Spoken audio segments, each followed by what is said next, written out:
Here is the voice of the working class, Rick Smith.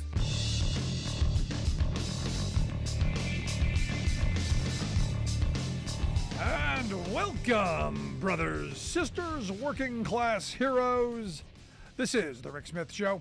Thanks so much for being here today on the big program. Lots to get to, lots to talk about. Oh boy, another day of Kevin McCarthy blaming Democrats. Yeah, it's all the Democrats' fault. The Democrats voted to try to bring chaos. Yeah, it's all the Democrats' fault, Kevin. You're in this mess because, yes, it's the Democrats who did this to you. The Democrats did it. And look, that's all they've got, really. That's all they can do right now is blame the Democrats, right? Because there's not much else. They certainly can't blame themselves, can they? Because ultimately they're the ones that are responsible. I mean, it's almost like they're on this weird murder-suicide pact where they can't figure out how to get themselves, functional. And the weird thing is Jim Jordan today got the Republican House Conference nomination. Didn't we just do this? Wasn't this just kind of deja vu-ish? He got 124 votes to Austin Scott's 81 votes, makes him the nominee. Now gets to go possibly, maybe, not even sure if it goes to the floor. Because, look, if he had the 217 he needs, they'd have done it already. It'd have happened. It would have happened already. If they had the 217 votes, it'd be over. They'd be celebrating. They'd be drinking, do whatever it is that they do. But, here's the thing. He's far short of the 217. So, again, it makes this all, just another charade. And look, here's the thing. Even Republicans aren't even showing up for it. Patrick McHenry told members that out of the 221 Republicans, only 209 bothered to show up. The rest of them were out, I don't know, doing podcasts or, I don't know, something. Now, the weird thing is Republicans are in crisis. There's trouble here because they cannot seem to figure out how to fix their problem. And it's the eight who are holding them hostage. And, what's kind of important to understand in this moment about this time, in this moment right now that we're living through, is that the Republicans respect nothing. They respect none of the norms of the past.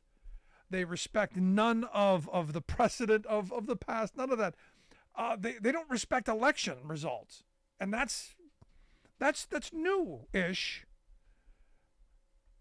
And the thing is they don't even respect the election results that they control.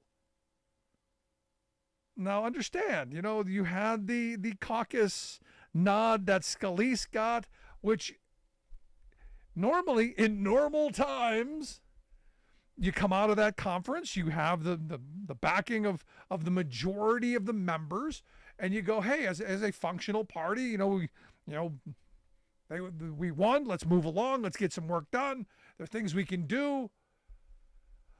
That used to mean something. That used to get things done. Not now. You've got a handful of people who are literally holding the country hostage. And I was thinking about this today. Think of how the Republicans have normalized chaos. Think about in the Trump era. Now look, they've always been the party of no, they've always been the party of gridlock and delay, but they've always done it within the the parameters of governmental norms. Now you got no, we're burning things down. We're going to overrun the Capitol and defecate on your floor. This is a weird moment we're in. Because, you hear about government being about compromise and working together and, for the common good and, all those high-minded things. How do you, if you're the Democrats, how do you compromise with people who can't even compromise with themselves. They won't even compromise with people that they agree with. They agree with each other on 99% of things and yet still can't get to yes. And look, I hope it hurts them. I hope they get their just rewards out of this. I hope they get what they've earned, which is a permanent minority status, which is shown the door come next November, which is the end of their reign of terror, if you will. Because again, what have they accomplished? And they go, but they only have a slim majority. They only got 221 votes. Yeah, Hillary, Nancy Pelosi had a smaller margin, got things done, didn't have dysfunction. Because here's the thing, you have people on the Democratic side who believe in government, who believe that we should be doing things to make people's lives better. We should be doing things to improve our country's infrastructure, to improve the future of humanity, if you will. But on the other side, you've got bomb throwers and destroyers. And that's a problem. And this is one of those things that's really frustrating and angering. Now, you say, are they going to get what they earn and what they deserve? What it appears, the fundraisers don't happy. The fundraisers are not pleased. The moneyed interests certainly not pleased, because they're kind of pulling back. Evidently, they don't know who to buy. This is the weird part. The moneyed interests don't know which person to buy. Who on the list? Who's going to be the leader, and whose coffers do you fill? Now, Scalise, I kind of understood, because he does have some fundraising ability. And, with his baggage, although, in some circles, his I'm David Duke without the baggage is a positive. He could have brought money in, but not now. McCarthy, his well has dried up. And you're going to go to Jim Jordan, one of the most unlikable people in Congress, to be your fundraiser? Because understand, being speaker is about more than just slamming the gavel on the table and yelling and screaming. It's about leadership. It's about vision. It's about actually getting things done. It's about bringing people together. And oh, by the way, it's about fundraising. So what you've got now is, and this could help Democrats down the road. You've got the Republican money machine going, help. And look, if you're a rich guy, do you want to get involved in any of this? I gotta think not so much. But I got a lot to get to, a lot to talk about. I got to tell you, this is insane, and it's sucking all of the oxygen out of the room. It's sucking all of the energy out of the room when there are horrible things going on around the world, and there's some really good things going on here at home. And I look at Sean Fain's speech today about going, hey, we in the working class, we're going to take on the moneyed interest. We're going to take on big corporations, and we're going to fight for a better standard of living. See, this is where I want to spend my time. This is what we should be doing. At some point, I got to wonder, when do we finally realize that Republicans have broken our government? And we got to take it back. I want to hear your thoughts. Email me, rick@thericksmithshow.com. Lots to get to. Quick break. Right back after this.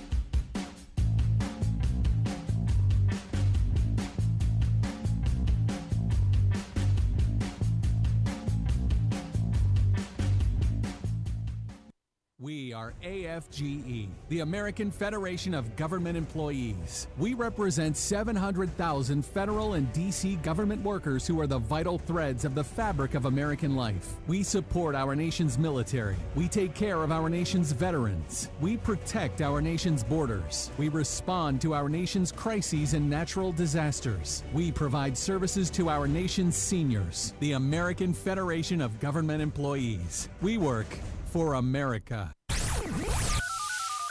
The phone lines are open. Give Rick a call at 1-866-416-RICK. That's 1-866-416-7425. Welcome back to the Rick Smith Show. Now, here is Rick Smith.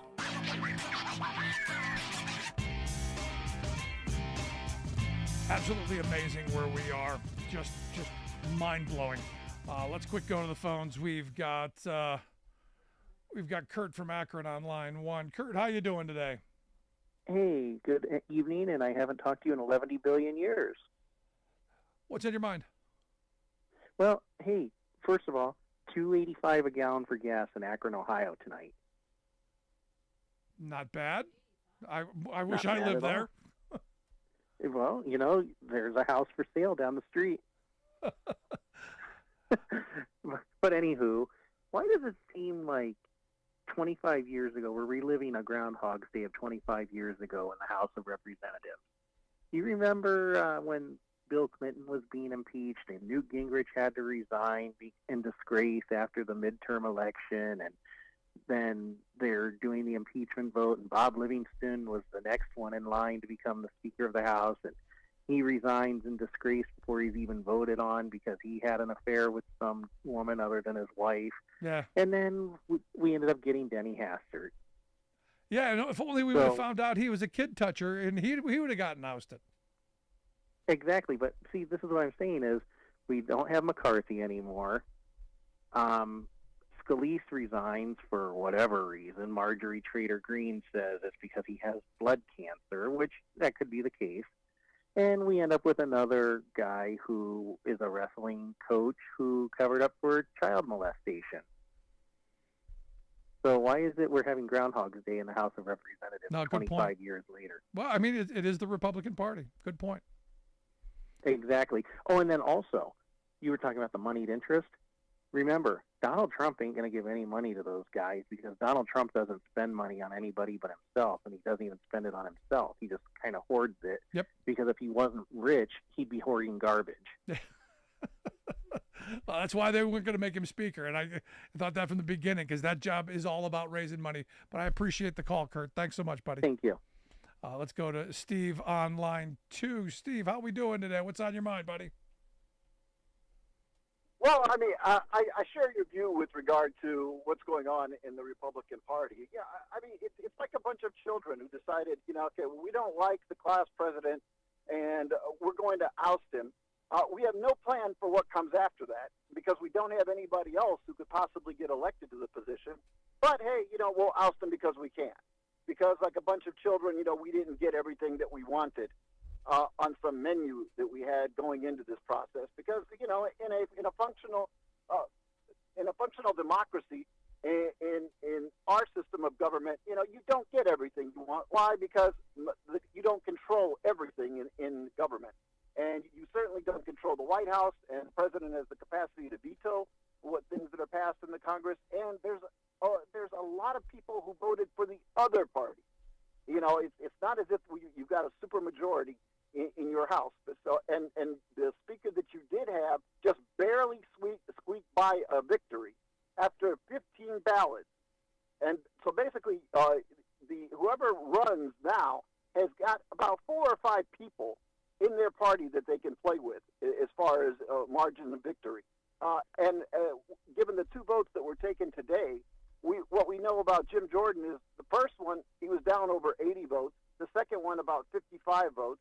So he's nowhere near that margin to be able to squeeze in for his own party. So I don't know what they think that they're accomplishing here. I mean, I wouldn't be surprised if you ended up with another Speaker McCarthy or simply the interim Speaker remains Speaker.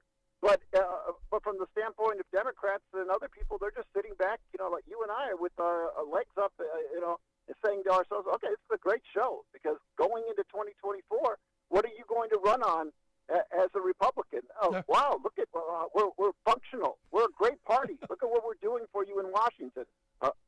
The people who are actually worried about getting reelected are pulling their hair out, and a number of them have actually come forward to make public statements about how ridiculous this Republican Party is. This is not what you want to do in an election year. You don't want to look like you're ineffective and you can't govern and that you're doing nothing but infighting. So, and it's not as if you're going to get a bunch of Republicans who are going to vote Democrat, but you can get a lot of independents who will. And the other thing is you can just get Republicans who will stay home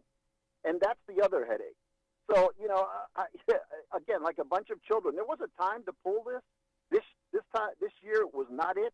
And going into November, again, where people seem to forget sometimes that, you know what, we just passed a resolution that extended our deadline with regard to the debt ceiling until mid-November. It didn't solve it. And without a speaker, I don't know how that gets solved, quite frankly, and what that means. Does that mean we're more likely to get a shutdown? Or we'll have another continuing resolution, and then perhaps until after the first of the year, we'll try and deal with it again. Yeah. This is why Democrats have come forth and said, hey, we'll let the temporary speaker, move some big legislation, the big stuff that needs to get done, the really important, eminent stuff, everything else, you can fight over later. But the country needs some functional House of Representative to do the people's work. And this is the Democrats going, we're going to help you in your moment. We're going to save you in your moment of dysfunction. And the Republicans aren't even going to take that, I don't think. Oh, absolutely. And then, of course, with everything that's going on in the international community, we already know you've got a divided Republican Party with regard to the war in Ukraine. There are Republicans who actually take the side of the Russians. They don't openly say it, but what they'll do is use coded language in terms of, the United States doesn't need to be giving Ukraine money. We could be spending that money somewhere else, blah, blah, blah. This was the same party that, that claimed that we were fighting the evil empire and there was no expense that was too great a few decades ago. But now, we can't help Ukraine. Why? Because Vladimir Putin is our kind of guy. Just say what you really think. Let's stop acting like it's about anything else. Yeah. And now, of course, added to the mix, you've got this conflict in Israel. And for people who don't know it, there are a couple of different sort of factions within the Republican Party. Part of the Republican Party, the people who were in Charleston and, the Save the Right people, I believe that's what it's referred Unite to. the Right. Unite, that's it. Thank you very much. Unite the Right people. Those people are no fans of Israel. But they make up a base of the Republican Party. Those are the people who were there on January 6th. So then you've got another segment of the Republican Party that are sort of these evangelical Christians that actually want to help to fund Israel and give them money and so forth. Not because they love Jews so much. They think end times are coming. Yep. Sort of this ridiculous. So this is bringing about another rift in terms of where their party stands. So.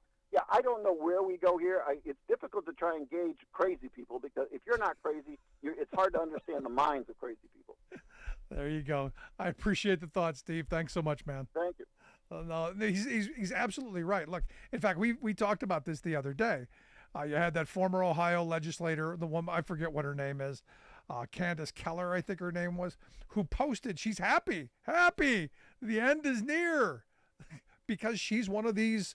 The rapture's coming, when the Jews start fighting in the war and Jesus is going to come back and just chop people into little bits and the good thems are going to rise up. Yeah, I mean, this is the kind of insanity that's been allowed to percolate, through a certain vein of the Republican Party. And then, of course, I asked this as well. How do you have the people who on both sides of their head are anti-Semitic, who are the your Unite the Right folks, the Sieg Heil folks, and yet still, all now, spewing the, hey, we're all Israel. I don't know how you have both those thoughts in your head. I just don't. But here's the thing. I kind of get it because our media structure is so badly broken. I saw a thing today that said the Epoch Times is now the fourth most subscribed publication in this country, the fourth most subscribed newspaper in America. Its revenue has grown 685% in just 2 years to over $122 million. And you go, Epoch Times, who runs that? A Chinese religious sect. Yeah, it's the paper's run by Falun Gong, who claims that January 6th is a hoax. Climate change is a hoax. In fact, the first time that I came across the Epoch Times Twitter feed, I thought it was a parody account. I thought it was just a crazier version of the Onion. But no. And this is the thing. You got brainwashing and propaganda of American citizens by a Chinese religious group. That's epic. And look, then you combine that with social media, which is a giant cesspool of lies and propaganda and disinformation at its face. Thank you, Elon Musk, what you've done to Twitter. And we are awash in propaganda and BS and disinformation. And look, I've been on X now, formerly known as Twitter. I've been watching some of the videos supposedly coming out of Gaza, and it's all the most atrocious stuff. Only it's not from there. It's atrocious stuff from the past that we're now just recycling, and it's meant to keep people all riled up and angry and pointed at each other and misinformed. That's the part that's really frustrating and angering, because you want to believe that an informed electorate, an informed citizenry, active, engaged, informed, that we're going to make decisions that are in the best interest of we the people. That's the foundation of what this entire experiment of self-governance is supposedly all about. But what do you do when massive disinformation campaigns are allowed, and not just allowed, but promoted on every level, and you have a mainstream corporate controlled media where virtually everything you see, hear, and read are controlled by 6 corporations seeking profit? What do you do with this? And I go back to that Les Moonves quote. Donald Trump may not be good for democracy, but he's good for our bottom line.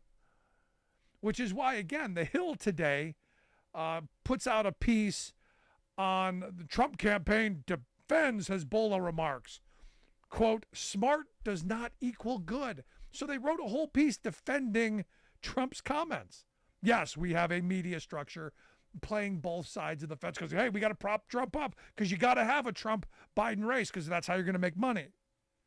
Even though Trump has already flopped. And you don't see Trump back up very often. You do not see Trump retract anything. You never see him apologize. That's the reason his base loves him. He never apologizes. But here's the thing. After saying, Hezbollah is smart, he now says, and went after Netanyahu, he now truthed out, I stand with Israel and I stand with Bibi. He truthed out also, I have always been impressed by the skill and determination of the Israeli Defense Forces as they defend their nation against ruthless terrorists. I want to wish every soldier the best of luck. May you return home safely to your families, and may God bless all of you. That is a giant about face.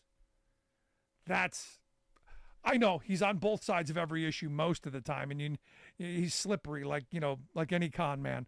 But wow. For Trump, that's a big one. That is a big one. Want to hear your thoughts? Email me, rick@thericksmithshow.com. Got lots to get to, lots to talk about. Right back after this. Stick around. You'll listen to The Rick Smith Show. We're working people. Come to talk.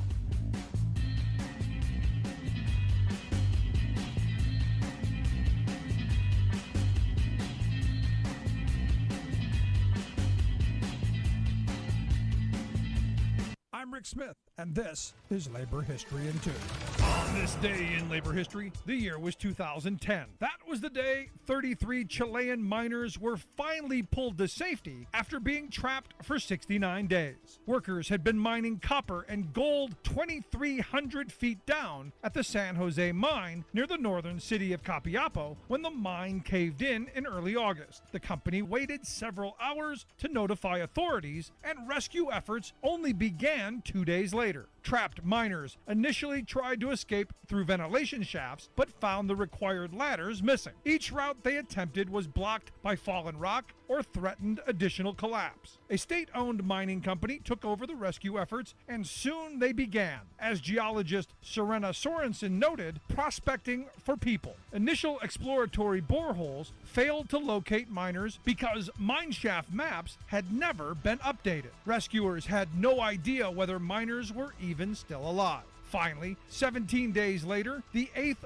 borehole reached them. The miners tapped on the drill and taped notes to it, alerting rescuers above that they were indeed alive and well. Food, medicine, and other supplies were lowered down to them as rescue efforts intensified. Mini cameras were also lowered down, and miners videotaped messages of their continued ordeal. They told how they continued to search for possible escape routes and agreed to ration their limited food supplies so they could all survive. The first of 3 drilling plans to free the miners began. It was an international effort. The Chilean Navy consulted with NASA to design and construct the rescue pods. Throughout the entire process, rescuers worked to prevent additional cave-ins and rock falls. Finally, the extraction process began, and in less than 48 hours, all miners emerged as heroes.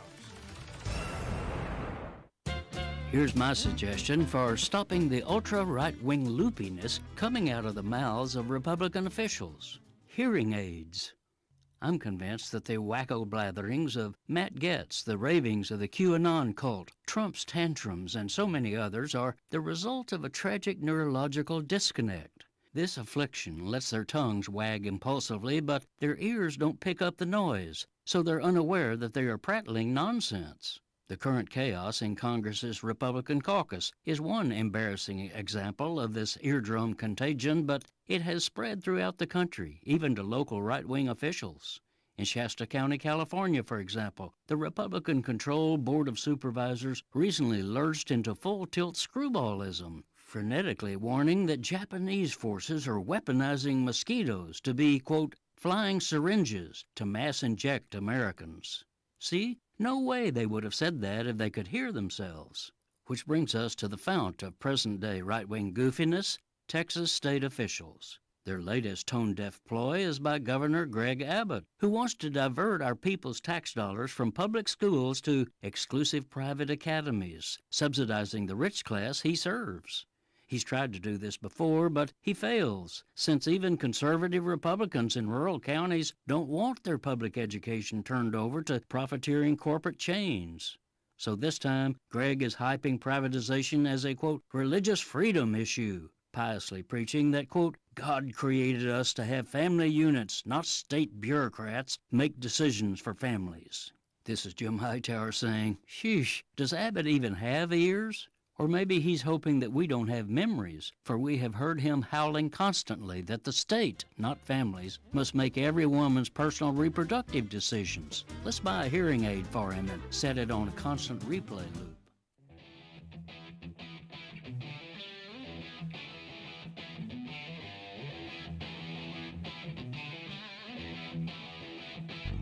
Welcome back to the Rick Smith Show. Now, here is Rick Smith. So interestingly enough, Texas Representative Michael McCall, he said, our adversaries are watching. Our adversaries are watching the infighting as Republicans are paralyzed in the House. He says, I see a lot of threats out there, but one of the biggest threats I see is in that room because we can't unify as a conference and put a speaker in the chair to govern. And I said this from the beginning. One of the biggest threats to this country right now is the Republican Party and their inability to govern one of the 3 branches of our government. And look, the world is watching. The globe is watching how dysfunctional we are, and that ain't good. Not good for us on any level. And here to share some thoughts on where we are and what this means and maybe a different perspective, I've asked our good friend Rich Ojeda to come talk with us. Rich is the host of Ojeda Live, where you can find him every weeknight. Also, he is the chief cook and bottle washer over at the Turn Left Pack, turnleftpack.org, the website, if you want to take a look at that. Rich, thanks for taking time for us. Anytime, man. I always enjoy being on your show, Rick. So what do you make of McCall's statement that our adversaries are watching and the problem is them? Well, you know, right now, Europe is a powder keg with Russia and Ukraine. And now we've got basically everything going south over in Israel. This is not the time for us to not have leadership. This is not the time. I mean, literally, just imagine what would happen if one of our ships that are now in the Middle East, if it happened to get rocketed or bombed or sunk. We don't even have Congress, to be able to come in and vote whether or not to commit us to war if something happens to our troops. This is absolutely horrible. And I think the world is watching. And what we're seeing is that the Republicans do not have the ability to rule. They can't get along. And, once again, they took off for the weekend.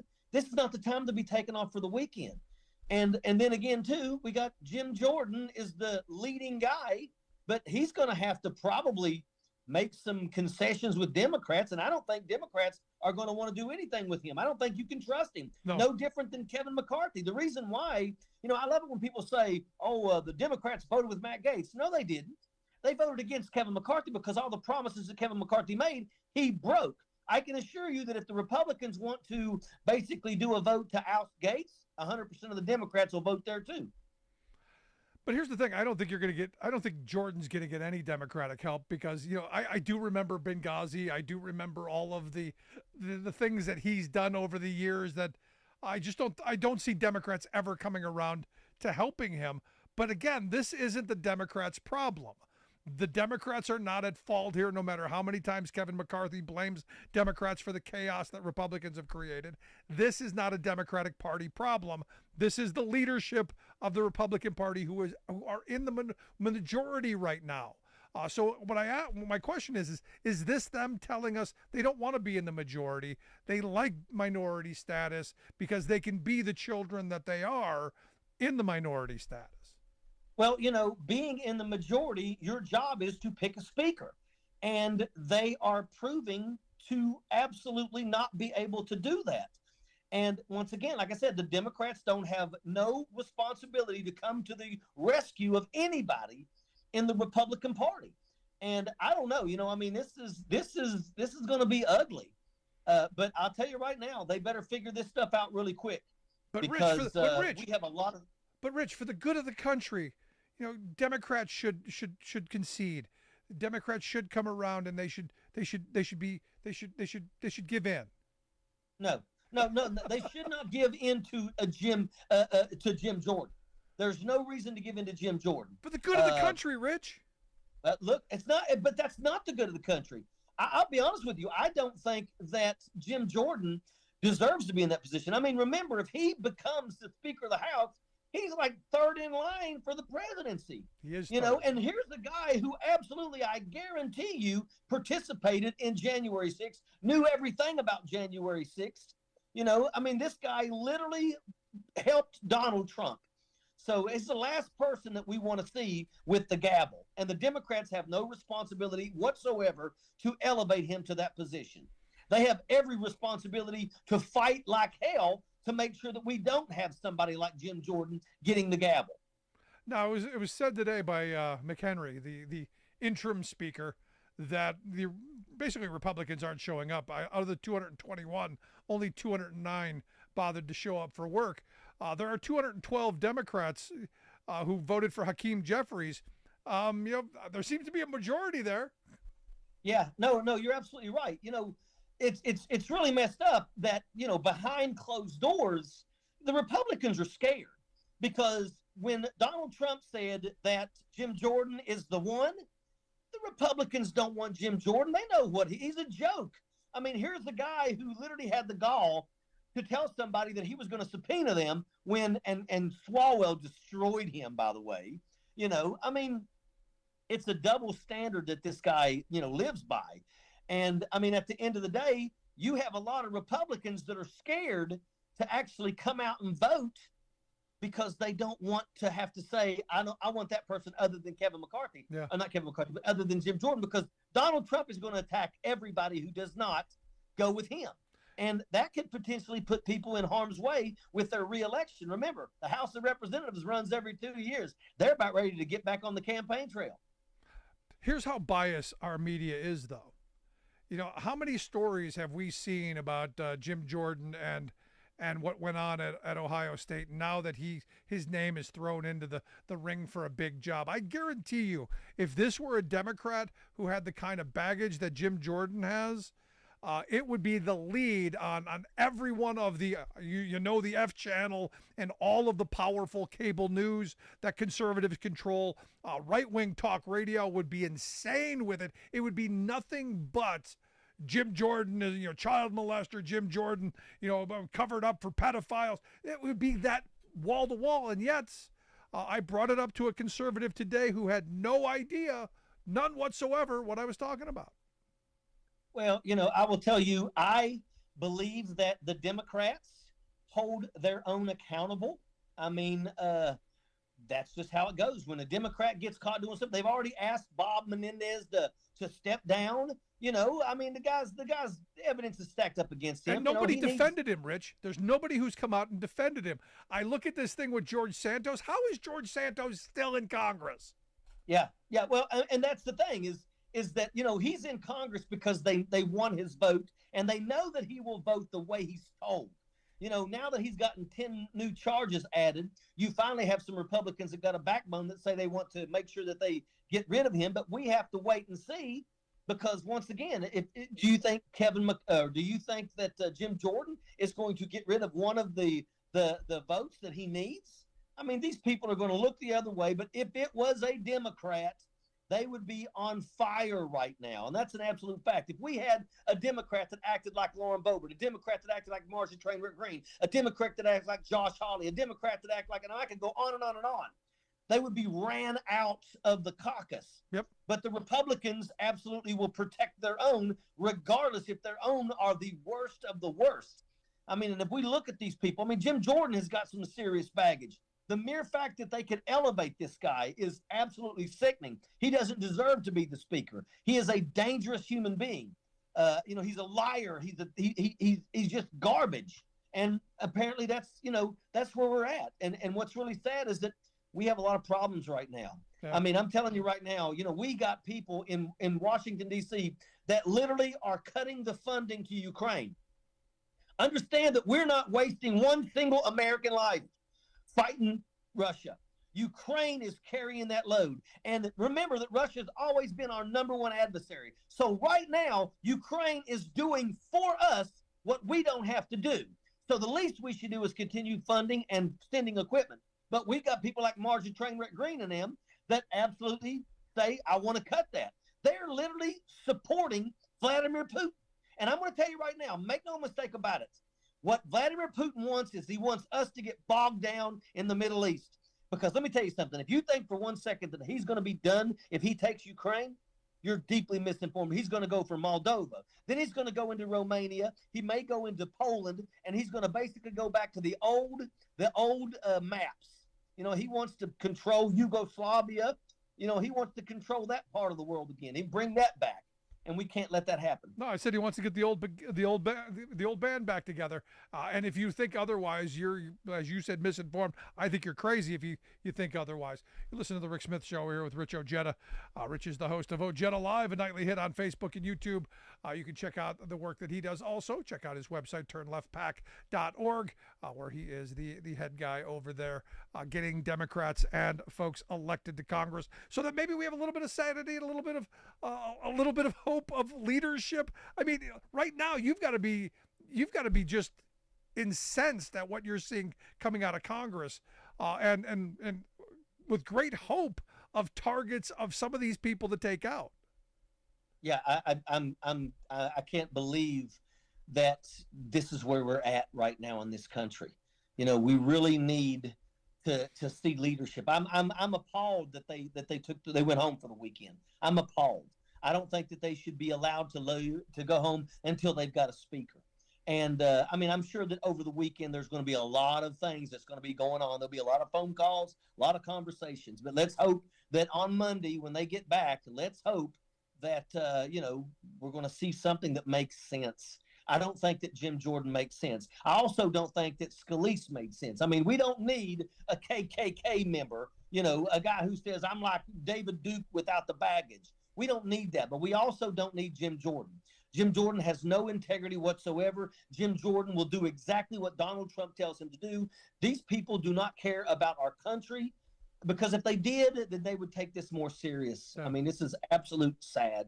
And I'm going to tell you, if we do not absolutely come back with a vengeance in 2024 and retake the House, and I'm talking about with a severe lead, then something is wrong with this country. And, I will tell you, I come from West Virginia, and, I will tell you that when we had the teacher strike, in 2018, we won that fight, and all the Democrats fought tooth and nail for the teachers.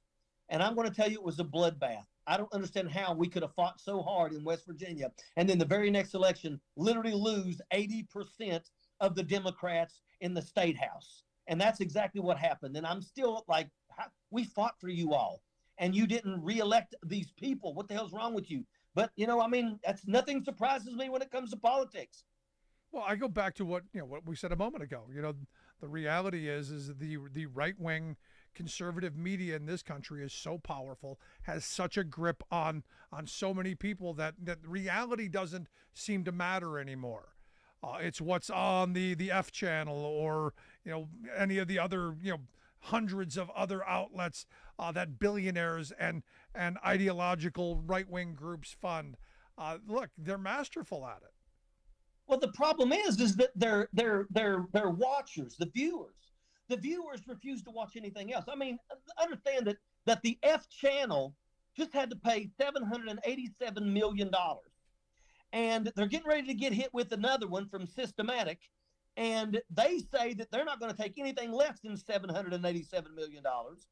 And, you would think that the F channel would be trying their best right now to clean their act up, but they're just going down the same thing. They're telling the same lies. And it's so sad when you have a group of people in this country that we know refuse to listen to the facts because they only watch one channel. And, it's like that channel continues to spew the same garbage and they get away with it. Why can't we bring back the fairness doctrine? And I'm hoping and praying that if we take back the House, we'll do something like that, man. There's no reason for... I've heard that 1,000 times. I've had a bunch of people say, we need the fairness doctrine. How do you enforce that now in the age of the internet? How do you enforce that now in the age of podcasts and social media? Would this only be for broadcast, error? Because it was, look, it did well during its era for television and radio because it was limited. Basic access you could limit. Now with so many inputs, how would you enforce that? Well, my thing is the news media. To me, there should be requirements when it comes to integrity. I know. Look, I don't know. What do we do with the internet? Everybody goes on there. I mean, you're talking to somebody who right now, if I go to Facebook and I type in Richard Ojeda, I'll find 30 fake profiles using my pictures. I try. I wish I could stop that, but I can't. But I will tell you that the least we should do is hold the news media accountable for their actions. You should not be allowed to tell lies. Yeah. You should, and literally, this is dangerous. And look at what happened on January 6th. Because of lies, it led a group of people to go to Washington, D.C. and storm the halls of Congress because of lies. And people need to be held accountable for that. I still believe that I hope it's more than just Donald Trump that gets held accountable for January 6th. I want all of these people. I want the people that gave the tours. I want Lauren Boebert, who was live tweeting the whereabouts of Nancy Pelosi. Early in the morning when they say today is 1776, they knew exactly what was going to happen. Those people need to be held accountable. And instead of being held accountable, they're sitting at the highest seats of the land. And we deserve better than that. And I'm telling you, if we keep going down this path, if we don't figure out ways to correct our government and get people on the right track, man, I'll be honest with you, we may be on the outskirts of our country. We may become a dictatorship sooner than we think. And there'll be no way for us to get out of that. And I'll be honest with you, I don't want to be a part of that. No, I'm right there with you. What do you think? I'm going to let you go here in a second, but what do you think of Nancy Mace as Trump's running mate? I mean, goodness gracious, better than Marge the Trainwreck Green, I mean, look, at the end of the day, Donald Trump is just To me, how can people steal? I mean, the guy is you're going to sit here and you're going to talk about, Joe Biden. Joe Biden is hitting home runs, over 13 million jobs. I mean, the PACT Act, the CHIPS Act, insulin being capped at $35, the infrastructure package. I mean, Joe Biden is having a historical first term. The Democrats' problem is they're not out here telling the success stories. They're sitting quiet and letting nothing be done. Joe Biden is showing up once every 5 days and answering questions for 3 minutes, when the truth is he needs to be telling his own success story. Yeah. If you can't be your biggest cheerleader, then you got a problem. No, we you're right. need somebody to start cheering. And this is where House Democrats should be going, hey, I know the Republicans are having a little problem right now, but they've got a bigger margin than we had. And look at all those things that Rich Ojeda just said we did with a smaller margin than the Republicans had. Maybe you put us back in charge. Maybe we get stuff done. Well, Democrats actually work. Democrats actually push legislation. Think about that. Kevin McCarthy Jim Jordan have not pushed and passed a single bill. I mean, you got 2 years when you are in the power, and all you got to do is push legislation and represent your constituents. And they haven't been able to do that. They've done nothing but drag a private citizen, Hunter Biden, through the garden. And at the end of the day, look, Democrats are like, look, if you find evidence against Hunter Biden, we don't care. Put him in jail. We don't care. But at the end of the day, I mean, it's a joke. It's a joke. And not only do we have to deal with Donald Trump, we got to deal with these kids. I mean, the Jared Kushner. I mean, there's so much dirt. And I'm hoping that when this is all said and done, I do believe that Jared Kushner lured Jamal Khashoggi into that embassy when he got cut up into pieces. And I'm going to tell you, I believe that's the reason why he got that $2 billion account, and that's why they pay him $25 million a year to manage it. I'm telling you, there's dirt there. We hopefully will find out. But Rich, I appreciate the time as always. Good stuff, my friend. Hope folks will check out the nightly hits on Facebook and YouTube, host of Ojeda Live. Also, make sure you check out the turnleftpack.org. We'll get links out on social media. Rich, always great talking to you, buddy. All the time, brother. You let me know anytime, brother. I'm there. Thanks so much, Rich. I want to hear your thoughts. Email me, rick@thericksmithshow.com. I'm going to take a quick break. Right back after this. Stick around. You're listening to The Rick Smith Show. We're working people. Come to talk.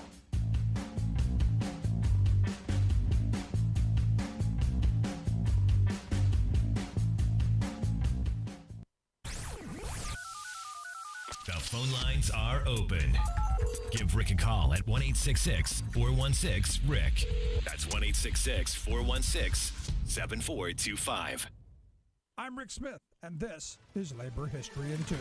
On this day in labor history, the year was 1985. That was the day that clerical and support staff at Columbia University went out on strike. More than 1,000 staff members were represented by the United Auto Workers District 65. The workers wanted improvements in their benefits and their wages. They were also concerned by pay discrimination for women and minorities. 2 days before the proposed strike was set to begin, the workers held a rally. Trade union leaders spoke out in support of the clerical staff. In a show of solidarity among Ivy League schools, members of the clerical staff union from Yale University made the trip from New Haven, Connecticut to New York City to support the Columbia workers. The Yale union had won its first contract just the year before after a 10-week strike. The Yale delegation chanted, "We love you, 65. Oh, yes, we do. We whipped the Ivy League, and you can too." The strike lasted for 5 days.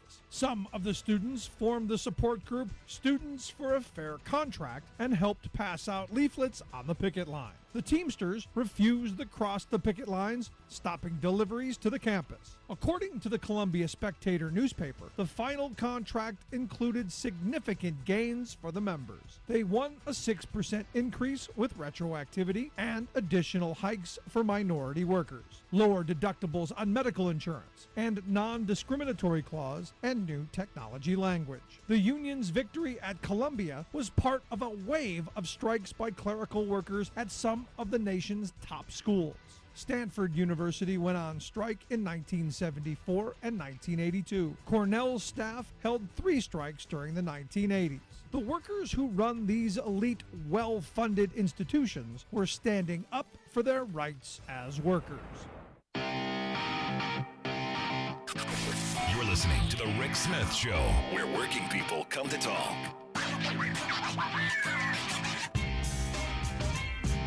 Let's quick go to the phone lines. We've got Alice on line one. Alice, how are you doing today? I am semi-insane. All right, that's an improvement, right? Hey, when I get sane, that's when people need to watch out. So what's on your I'm mind? serious. I've got a couple of things on my mind, but first I want to start out with get your new COVID booster. I went and got mine today. No problem. Get your RSV too. That vaccine is rolled out. The second thing I wanted to bring up was, let's just face it. Religion has no place in anything other than church and in a singular person's life. We go back to Israel, and let's just face it, we had religion that started this whole problem because they said, the Bible said that the Jews had their own land, and we need to put them back there. So, don't get me wrong here. I have nothing against Israel or Jewish people. My stepdaughter is Jewish. But this is the basis of the whole thing. And then we roll back to now, and we have the lunatics going, the war in Israel. Jesus is coming. Let him fight it out. Armageddon's here. I mean, this is insane. Religion has no place in politics. None whatsoever, because it leads to stupid decisions. If you want religion, go to church. There you go. I'm with you. That's right. And the last thing that I wanted to bring up was this. I listened to a vlog on YouTube, and it is from a Russian man. His name is Konstantin. He is an engineer. He left Russia a year ago. He has worked around the world, and he speaks English very well. I've listened to him for a couple of years. He said on his vlog last night, by the way, he's not been in Russia since last year. But his family is still there, and he keeps an ear open and an eye open on things. And he said that he firmly believes that, and this is what he said. He said, I believe that when Trump gave the information about Israel to Russia, that Vladimir has kept that under wraps, passed it on to Iran to give to Hamas. And he firmly believes that when you boil it all down, that Vladimir Putin is sort of the catalyst. I wouldn't doubt it. But you have a good... Appreciate it, Alice. Thanks so much. And ultimately, that Trump was the guy who gave the information.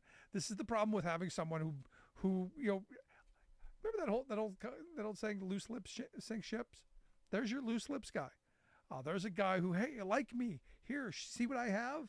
What can I give you? What can I show you that I have? That I'm so powerful. Yeah, very, very, very scary times we're in. And look, the world is in chaos right now.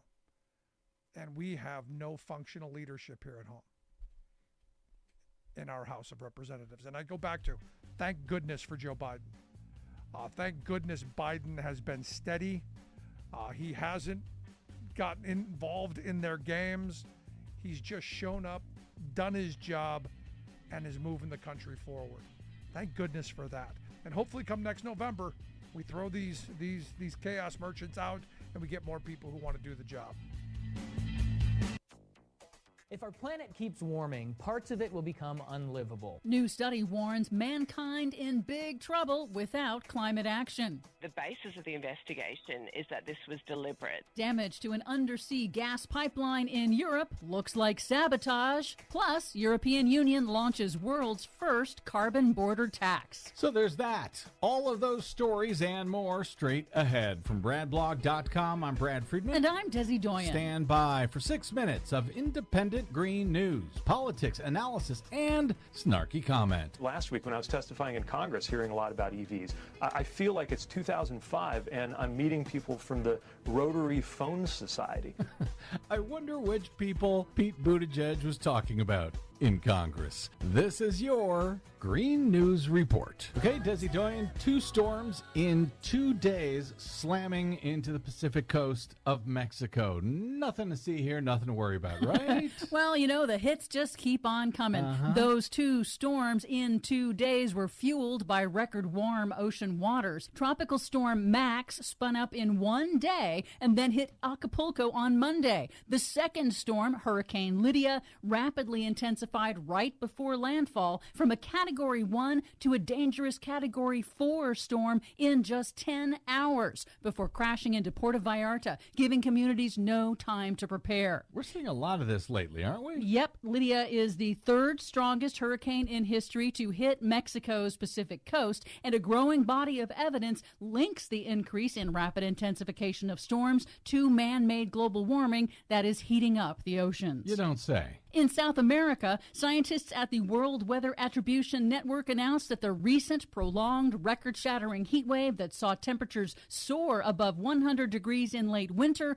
would have been virtually impossible in a world without human-caused climate change, which made the persistent heat much hotter and at least 100 times more likely. Meanwhile, a new study warns that billions of people could struggle to survive prolonged periods of deadly, intense heat and humidity within this century in some of the world's largest cities, straining emergency services and potentially acting as a trigger for mass climate migration. The study projects the impacts will hit hardest in India, the Middle East, and major cities around the world. At 2 degrees Celsius of warming above pre-industrial levels, nearly a billion people would experience deadly heat at least 1 week per year. As the Weather Channel explained, it's even worse than that. If no climate action is taken, the researchers said that the planet is expected to warm by 5.4 degrees Fahrenheit by the end of the century. At that point, large swaths of the U.S. would see extended periods of uninhabitable temperatures from Florida to New York and Houston to Chicago. At this rate, I'm not sure I'm going to be able to survive the 6 minutes of this Green News Report.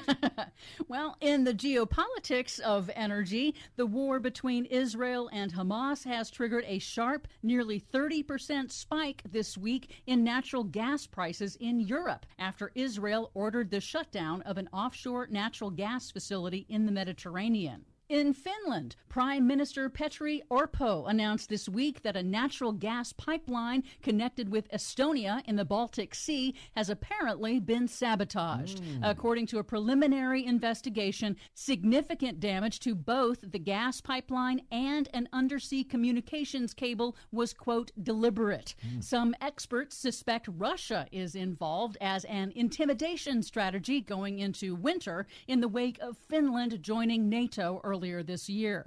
NATO Secretary General Jens Stoltenberg cautioned, if it is proven to be a deliberate attack on NATO critical infrastructure, then this will be, of course, serious, but it will also be met by a united and determined response from NATO. Oh, great. Yep. Finally, some really big news. The European Union has kicked off the initial phase of its carbon border tax, a tax on imported carbon-intensive products like cement, steel, and fertilizer. The tax prevents polluting industries in countries with lax emission standards from undercutting European manufacturers that comply with EU emissions regulations. And it could have major ripple effects across global markets, pushing industries to clean up their supply chains and incentivizing other countries to launch their own carbon taxes so that they can reap the benefits of taxing carbon rather than letting that money escape to the EU. So instead of European companies going elsewhere to buy stuff because it's cheaper, because it avoids Europeans' carbon tax, now they'll have to pay a carbon tax essentially on the imported concrete and steel as well. Yep. Got it. For much more on all of those stories and the ones we couldn't get to today, check out our website at greennews.bradblog.com. Find, follow, and share us planet-wide on the Facebooks, Mastodons, and sites still known as Twitter at Green News Report.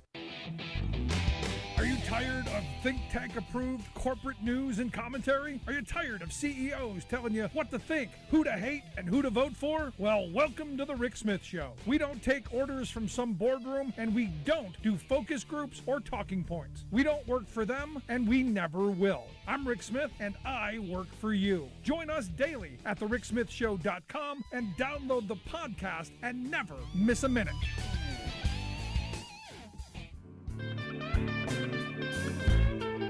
Welcome back to the Rick Smith Show. Now, here is Rick Smith. 728 billionaires hold more wealth than half of the nation. Stop and think about that for a minute. You got 728 people who have more wealth than half of the country. And you wonder why today, when Sean Fain did his Facebook Live talking about the Louisville Ford plant that generates $48,000 in revenue each and every minute of each and every hour of each and every day, 24/7, 365, year after year. Think about that for a second. In 1 minute, they make more than probably the average worker on that floor puts in their pocket for the whole year. And yet they're saying, hey, sorry, can't afford it. Wish we could help. Wish we could afford to, to pay you all those things that you're asking for, but not so much. And you look at the situation, and I think Fain is spot on.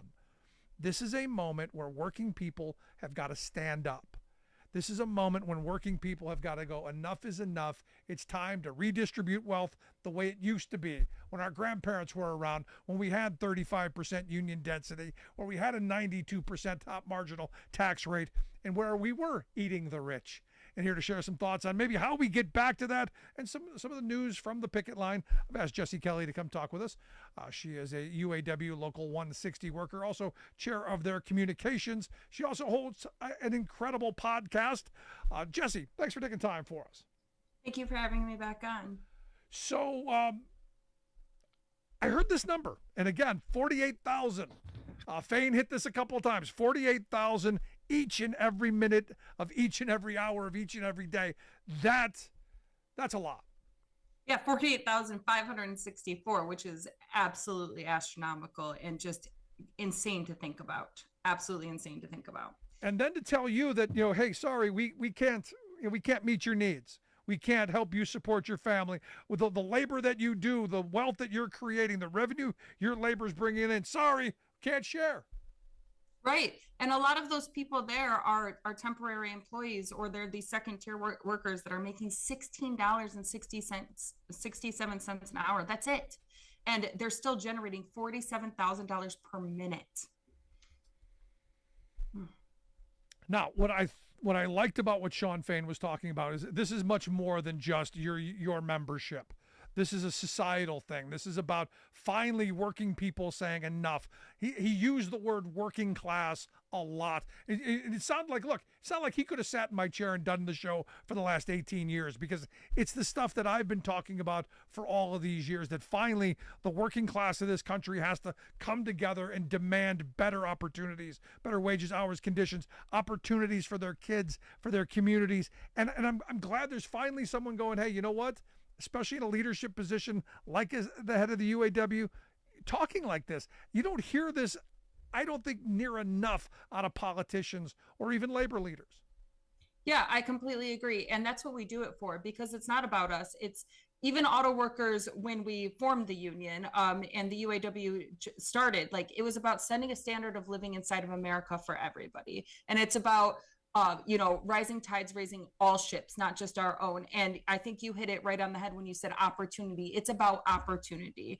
And for a couple of decades now, there has been absolutely no opportunity. And when you do get a little bit of opportunity, that just leads to living paycheck to paycheck. And we're acting like that's the greatest opportunity in the world. And it's not, but that's what we're fighting for. We've been fighting for the crumbs, and it's been a race to the bottom. And it is. You really have to change society as a whole, and you have to have class solidarity, and you have to have class momentum and all of these things, because if we don't, we're just pitting ourselves against each other, and divide and conquer is their favorite strategy, and that's exactly what they'll do. So it really is it's a class fight right now, and it will be a class victory. It seems that your president has adopted my idea of adopt a striker.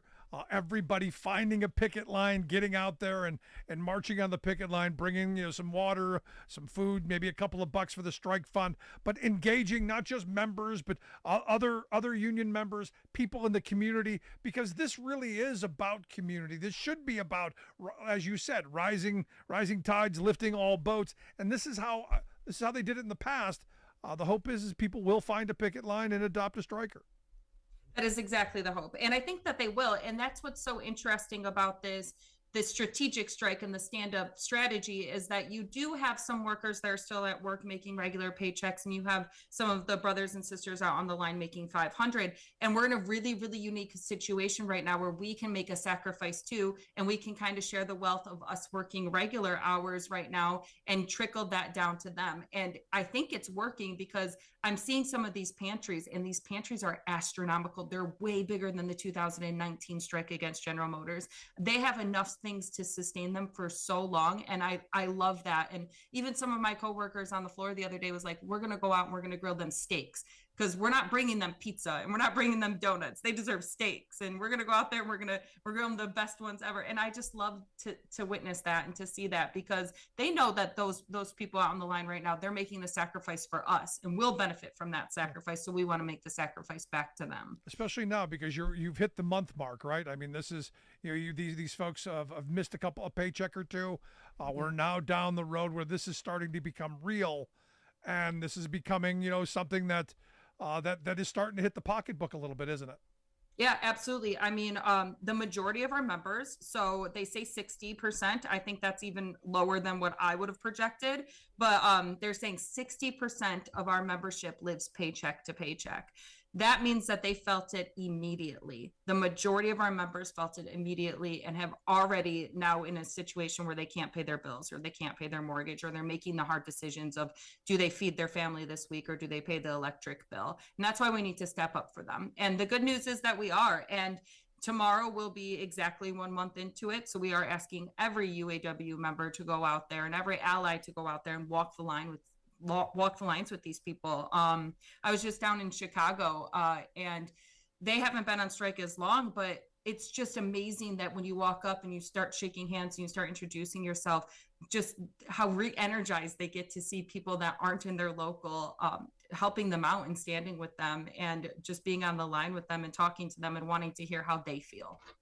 No, I remember, when I first started when I first started in the union back when I was a young guy, an old timer who, he fought the battles of the 50s and 60s. This was a guy who had the scars. And he said, look, we used to go on strike every 10 years, whether we needed to or not, because of what you just said. When you get out on that picket line, you meet new friends, you connect with old friends, and people who were your enemies in the workplace then became your friends. It was the building of solidarity. It was the building of a common interest and a common unit. And you need to do that. And also, the things that you win in those strikes are things that you hold dear and you never give up. And I think, we've had a couple of generations where we haven't fought for things. We haven't fought and won stuff. So it's easy to give the hard fought things up of the past. It's easy to give those up now. But now we're seeing, hey, we've got to fight for this stuff again, because we've lost a lot of it. Yeah, and it's frustrating. It's frustrating to be part of a generation that has to sacrifice and struggle and win back things that a previous generation already won at a bargaining table. But that is the reality of the situation that we're in. So that's what we have to do right now. But you're right. I mean, when you're out on that picket line, it just reiterates the fact and solidifies the fact of, this is the side I'm on. And I love that question of being like, what side are you on? And while you're out there, you know what side you're on, you know what side your brothers and sisters are on. And it's the closest thing to magic I've ever felt. No, and look, it's like always, I say that I want people to go out to these picket lines. I want people to show support, honk as you're going by, make as much noise as possible, write letters to the editor, call politicians, do as much saber rattling, noise making, screaming and hollering, disrupting as you can, because the more of that, hopefully the shorter the strike. The bigger the picket line, the shorter the strike was always the saying. So the hope is that on the 1 month anniversary, people do get out and participate. You're listening to the Rick Smith Show. We're here with Jessie Kelly. She's a UAW 160 member, also the chair of their communications part. She hosts a podcast. What's the name of your podcast? Unity Gains. Unity Gains. We will get links out on social media how you can take a look at that. Now, here's the thing. I listened to Sean Fain speak today, talked about changing tactics. In fact, taking the Louisville plant out was a change in tactic, kind of a surprise. I saw it, I'm like, wow, that was shocking. I wonder why. I now find out why, because Ford had basically backed up on some things, and they said, you know what? Here, we've given you the carrot of not taking things out on strike. Now here's the stick. Do we expect more of this coming up in the near future? Hopefully. And yeah, we had to change the tactic, and we had to change the strategy. It was much needed, and it was perfect timing. I believe that, we tried to do it the most diplomatic way in the beginning, and we tried to organize ourselves, which is what it's all about. And we had a really good strategy, but then we noticed that, like he said, they thought they figured it out, and they thought they won the game. So it became a matter of they started playing the game, and they wanted to sit on their hands until Friday morning, and then all of a sudden come with some lowball offer in hopes that they would avoid a strike. And that's not what we're doing here. That's not what the purpose is. That hurts our brothers and sisters out on the line. That hurts us. And we're just saying we want a fair contract, and we want a bargain, and it's not a game to us. And so we don't know why they're treating it like a game on their end. So, if we had to change up the strategy, that was the idea, and that was the plan, and that's exactly what we did. So now this is the expectation that we're holding you to. And if you are not coming and meeting us with that expectation, then we have to do what we have to do. And that means that we have to pull more people out to the strike line. Yeah. I like what he said about get your checkbook out. The one that you use for paying your executives and paying off your Wall Street friends. That's exactly it. that is an incredible frame, because I look at the checkbook that they use to pay their CEOs, and $1 billion over the last 13 years have gone to the three companies' CEOs. Ford, their CEO has pocketed $377 million over that period. Stellantis, Fiat Chrysler, $372 million, and General Motors, $254 million. I got to tell you, I don't know how, if you're making $250 million over the last, 13 years, what I said, how you can go, sorry, we can't give you a reasonable. I don't know how you do that. I don't know how you go, no, we're going to squeeze the quarter till the eagle screams.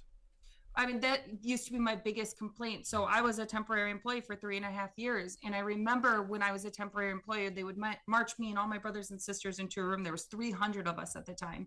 And they would march us into a room, and they would brag every February about the earnings from last year. And they would say, aren't you guys so happy you're working for a multi-billion-dollar corporation? Look at how good we're doing. Look at all of this money that we generated. And by the end of the meeting, when it's time for question and answers, it's like, awesome. We're working for a multi-billion corporation. When are you hiring us? When are you giving us the healthcare that we deserve? When are we getting our part of profit sharing? When are we going to have vacation times and the right to bereavement and jury duty pay? And, in the same breath, in the same half an hour meeting, they would explain, then we're not competitive. And if we hire you, we're not competitive. We just can't do that. And we have to make sure that we have money to invest in the corporations. And it's just insane. It's so insane, this double think and this double talk, and how you can say one thing and then completely contradict itself just so to make more money, to justify why you are able to make more money. Yeah, I mean, the question should be then, well, when does all of this money start to trickle down? I mean, we've given you massive tax breaks. We've given you all these benefits. We've done all this stuff. We've given massive concessions. We've done all this stuff. When does it trickle, or does it never trickle down? And the answer is no, it will never trickle down. Their pockets never fill. Their appetite for more is never suppressed. Their want, their need, their greed, never ending. But their want for you to sacrifice and tighten the belt, boy, They know how to ask for that. Yeah, I talked to one of my sisters on the line this last weekend, and she came from a GMCH plant, which is Component Holdings. And she told me, she said, when we took concessions in 2008, she left work on a Friday making $28 an hour and went back to work on Monday making 18. And she's like, that was my concession, right? Like I gave my concession, I gave my sacrifice. And this is why, like, I deserve everything that I'm asking for right now. And that's exactly right. And I mean, it never trickles down. It never trickles down, like you said, because you cannot satisfy corporate greed. You just cannot. It will never be enough. So what's the final message to the people on the picket line right now? I mean, give me some good words. Yeah, I mean, solidarity forever. And we're going to win this. And we're going to win this together. And we're all willing to sacrifice. So, I mean, the message is always solidarity forever. The podcast Unity Gains, correct? Yep, Unity Gains. We will get links out on social media how you can take a look at that. Jesse Kelly, I appreciate you taking time. I hope you'll come back and talk to us again. But then again, I hope you won't, because I hope this is over. I hope the workers get what they earn, get back to work, supporting their families and supporting our communities. But one day longer, one day stronger. Jesse, I appreciate the time. Thank you guys so much. I want to hear your thoughts. Email me, rick@thericksmithshow.com. What do you think? Does it ever trickle down? Do you get this at the place where you work? Because I've sat through these meetings myself. Look how wonderful we're doing. And you go, how about us? When do we get some of that? The answer, never. The second Tuesday of never. I'm going to take a quick break right back after this with your thoughts. Stick around.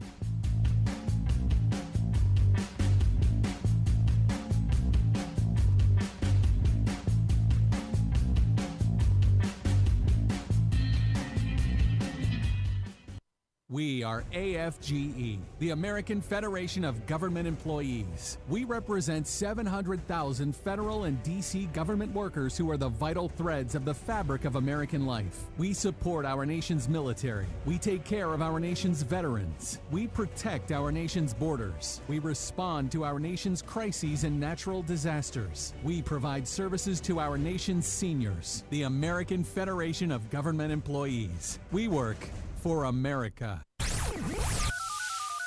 The phone lines are open. Give Rick a call at 1-866-416-RICK. That's 1-866-416-7425.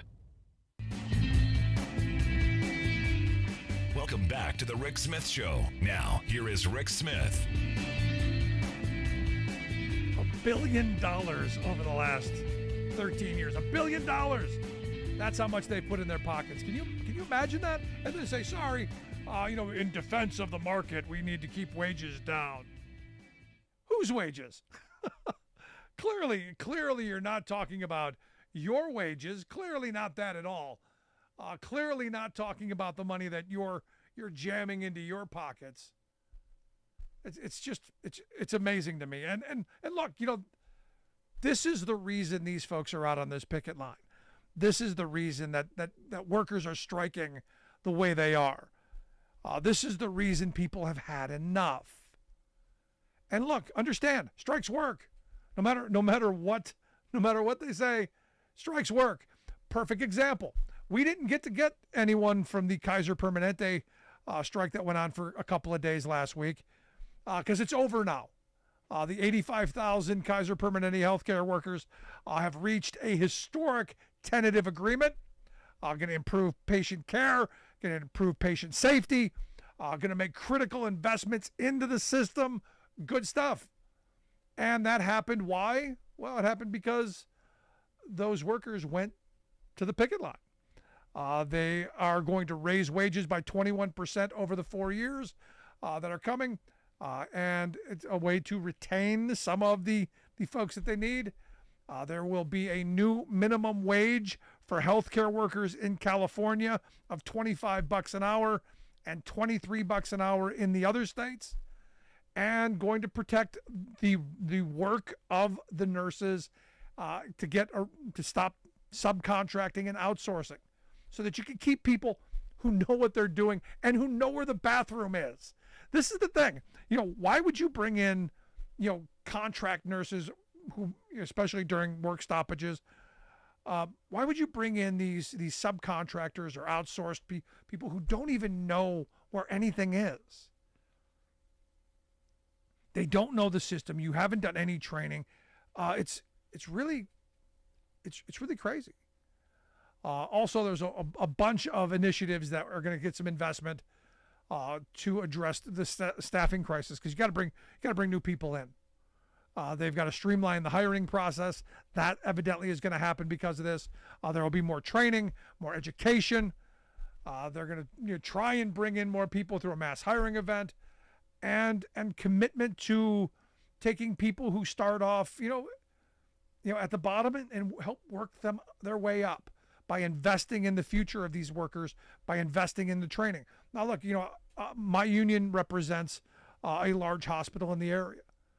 And the guy who's the business agent for those workers talks about, look, you get in at the bottom floor. You either work in food service or you're in housekeeping.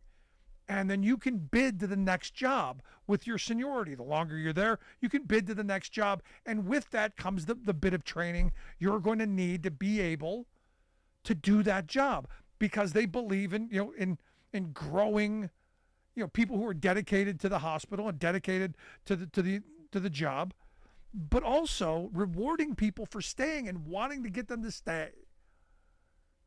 This is something that, in this transactional employment situation that we find ourselves, where, employers think people are disposable, this is the kind of stuff that needs to be fought for. I'm old enough to remember when you could have gotten a job, an entry-level job, sweeping floors in the mailroom or whatever, and worked your way into the next job. And that's because unions fought for that stuff. That's because people fought for bidding and seniority rights. I had someone tell me that story not too long ago, and tell me, well, it's a fantasy, that stuff doesn't happen. And I said, no, it's happened a lot. In fact, the former governor of New Jersey, John Corzine, was a guy who started off in the mailroom. I mean, it's a great story. And he became a really rich guy, worked his way all the way through. But we don't have those employers anymore. Now it's all about, they've taken what used to be on-the-job training and they've put it on the back of the schools. Now it's, we got to get these schools to get people the training that they need. We got to get the taxpayers to fund our employment needs. And look, every unemployment system across the country. I know in Pennsylvania, you've got I think it's Job Corps is what they call it. It's a job search thing, but they also do some low-level job training, because employers just aren't doing it as much anymore. And to see this in this contract, to say, hey, you know what? Maybe you do get a job in the housekeeping or food service or whatever, patient transport or whatever, and you do learn the next step. Maybe you become, a certified nurse. Maybe you could become an LPN or eventually become an RN. Maybe you work your way up, and guess what? They fund it. Maybe even they're a big enough system. 85,000 workers. They're a big enough system that they could start their own healthcare university, that they could start their own education system to educate nurses and workers for their system. Could easily do that and wouldn't need to saddle the workforce with massive debt. You want to bring people into your job? Give them the opportunity, maybe an apprenticeship program. Like the building trades does. I've been advocating for the building trades model in a lot of industries. You bring people in, you make them an apprentice, you pay them a reasonable salary so that they can at least get by while they learn the job, and then eventually they become proficient. Eventually they become masters of their craft, and eventually they then teach the next generation. And then it just continues. But that would take some initiative. That would take some investment. That might take away from profit. And remember, in this country, the only thing that is sacrosanct is profit. They've even got working people thinking that way. But I think that's changing right now. I see it changing. And people have had enough. Want to hear your thoughts? Email me, rick@thericksmithshow.com. Right back after this. I'm Rick Smith, and this is Labor History in 2.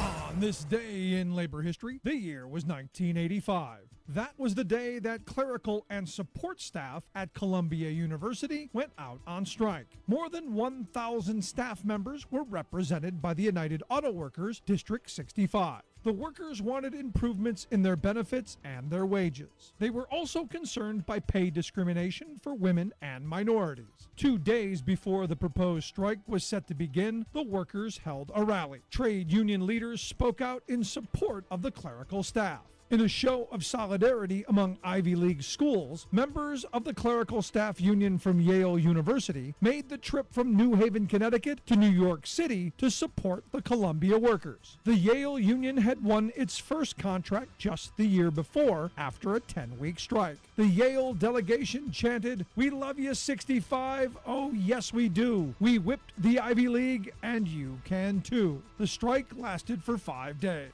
Some of the students formed the support group Students for a Fair Contract and helped pass out leaflets on the picket line. The Teamsters refused to cross the picket lines, stopping deliveries to the campus. According to the Columbia Spectator newspaper, the final contract included significant gains for the members. They won a 6% increase with retroactivity and additional hikes for minority workers, lower deductibles on medical insurance, and non-discriminatory clause and new technology language. The union's victory at Columbia was part of a wave of strikes by clerical workers at some of the nation's top schools. Stanford University went on strike in 1974 and 1982. Cornell's staff held 3 strikes during the 1980s. The workers who run these elite, well-funded institutions were standing up for their rights as workers. Here's my suggestion for stopping the ultra-right-wing loopiness coming out of the mouths of Republican officials. Hearing aids. I'm convinced that the wacko blatherings of Matt Gaetz, the ravings of the QAnon cult, Trump's tantrums, and so many others are the result of a tragic neurological disconnect. This affliction lets their tongues wag impulsively, but their ears don't pick up the noise, so they're unaware that they are prattling nonsense. The current chaos in Congress's Republican caucus is one embarrassing example of this eardrum contagion, but it has spread throughout the country, even to local right-wing officials. In Shasta County, California, for example, the Republican-controlled Board of Supervisors recently lurched into full-tilt screwballism, frenetically warning that Japanese forces are weaponizing mosquitoes to be, quote, flying syringes to mass inject Americans. See? No way they would have said that if they could hear themselves. Which brings us to the fount of present-day right-wing goofiness, Texas state officials. Their latest tone-deaf ploy is by Governor Greg Abbott, who wants to divert our people's tax dollars from public schools to exclusive private academies, subsidizing the rich class he serves. He's tried to do this before, but he fails, since even conservative Republicans in rural counties don't want their public education turned over to profiteering corporate chains. So this time, Greg is hyping privatization as a, quote, religious freedom issue, piously preaching that, quote, God created us to have family units, not state bureaucrats, make decisions for families. This is Jim Hightower saying, sheesh, does Abbott even have ears? Or maybe he's hoping that we don't have memories, for we have heard him howling constantly that the state, not families, must make every woman's personal reproductive decisions. Let's buy a hearing aid for him and set it on a constant replay loop.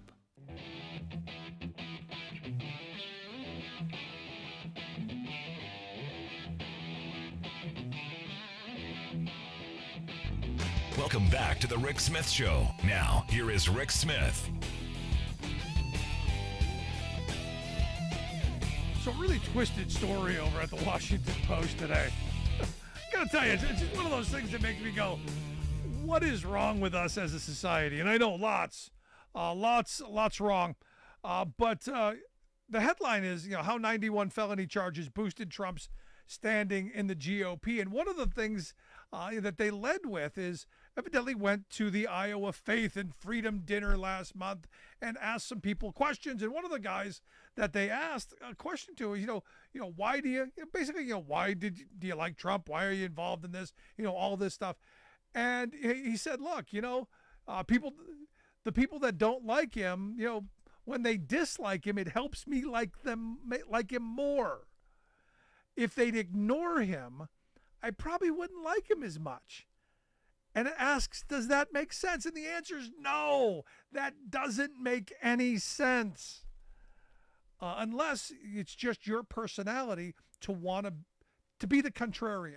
If everybody else is going, no, he's a criminal. No, he's broken the law. No, he's done all these horrible things. And you go, no, he hasn't. Maybe if that's your personality, I guess it makes sense. But no, it doesn't. Sorry. Anyway, maybe help me work through this. Maybe this is where we start. Maybe help me work through this. So this is why I've asked my good friend, former Ohio Congressman and political analyst Bob Ney, to come share some thoughts. Bob, thanks for taking time for us. No, thank you, Rick.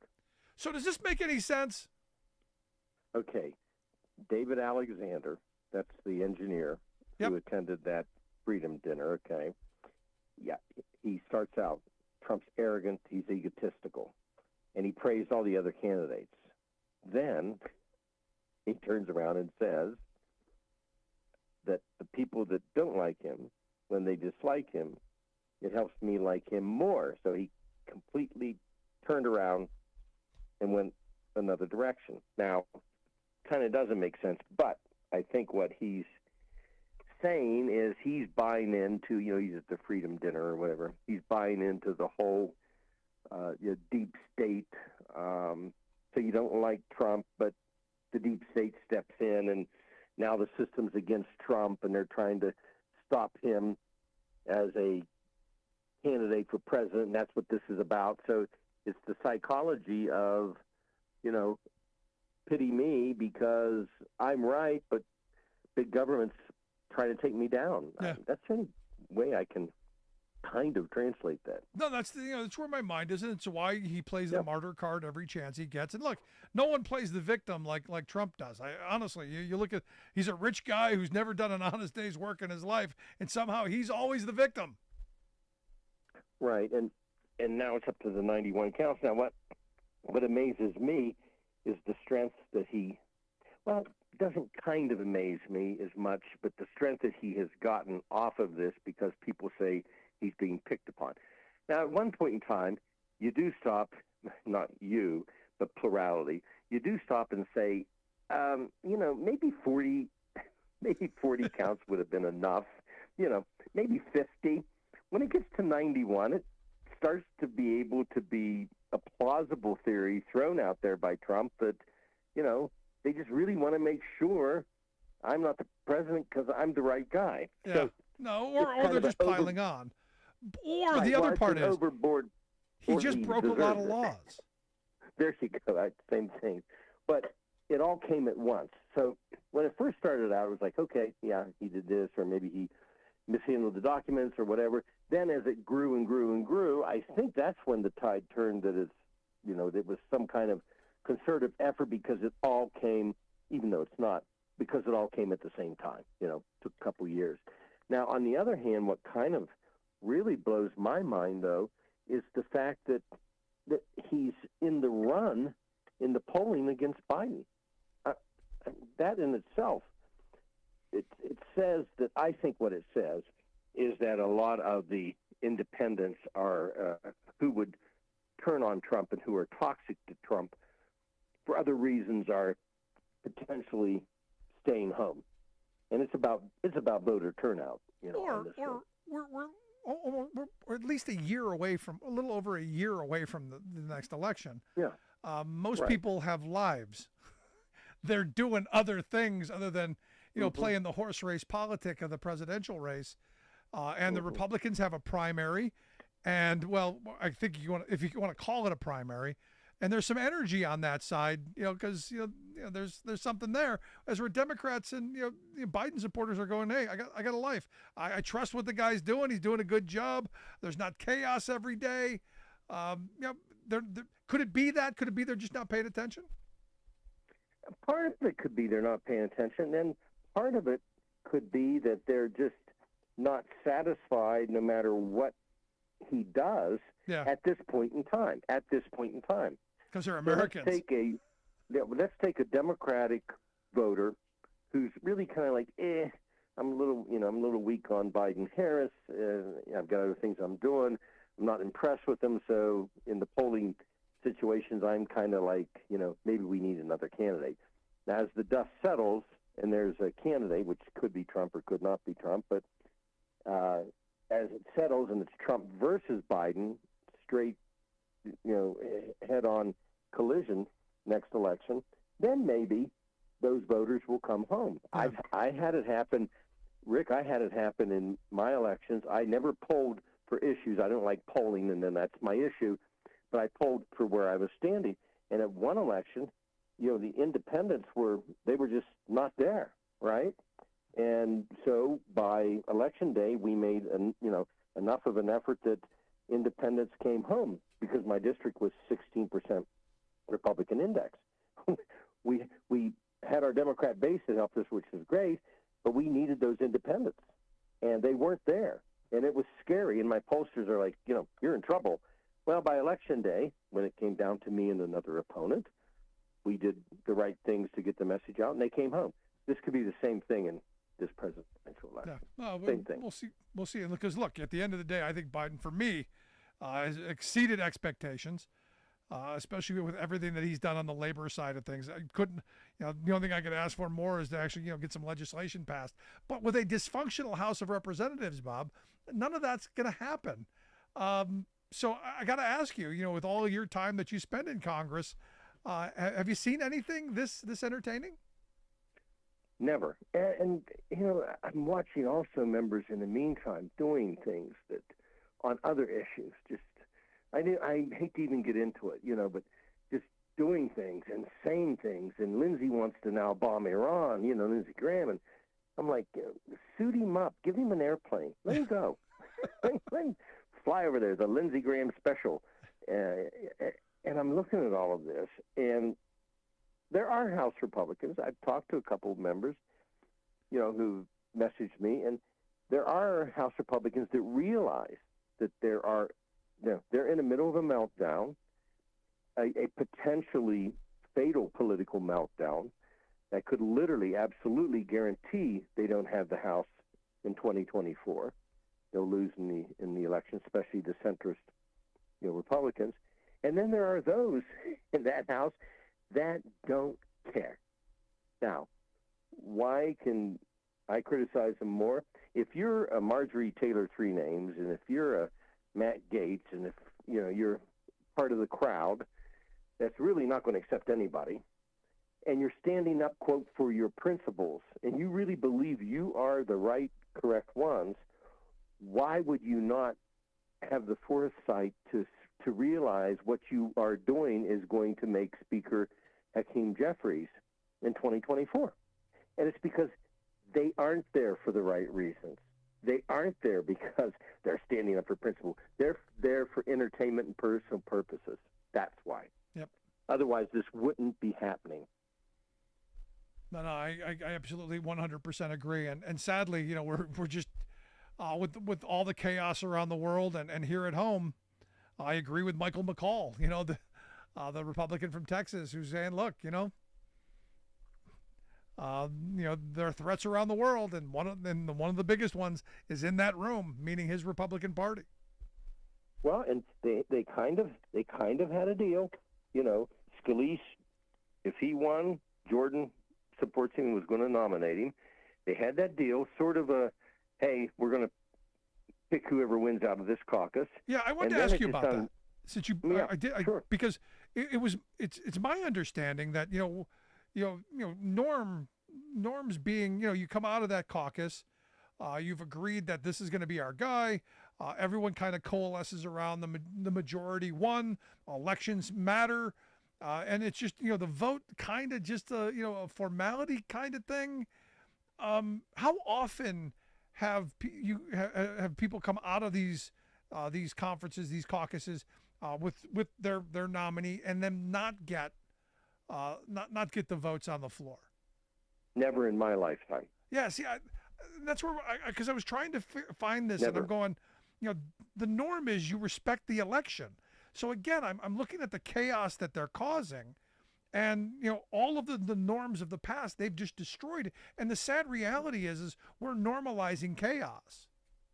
Well, let me tell you real quickly how Denny Hastert became the speaker. I was sitting there. Livingston got tape recorded, or video recorded on this affair. So he stands in front of us. I'll never forget it. We're about to go upstairs. We are about to go upstairs and elect him. And he stands there and says, I'm taking myself out of this race. And we're like, what?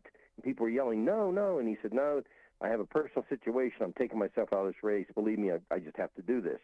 And we're sitting there. And people are then starting, he leaves. People are starting to throw out names. You can see it is just going to be Chaos City. Dave Hobson of Ohio, he was a former congressman, started a letter down the row, and he hand wrote it, and it said, "I want Denny. We want Denny Hastert." He started that down the row, and people started signing it, just signing it. Then other names were being kind of yelled out because there was no formal process. It didn't matter. There were other names. They didn't want Hastert. They want, Tom DeLay wanted it and all those things. And it ended up, no matter what the minority amount of members in the caucus that didn't want Hastert, didn't matter. Everybody went, okay. Everybody raised their hands. That's how it was done.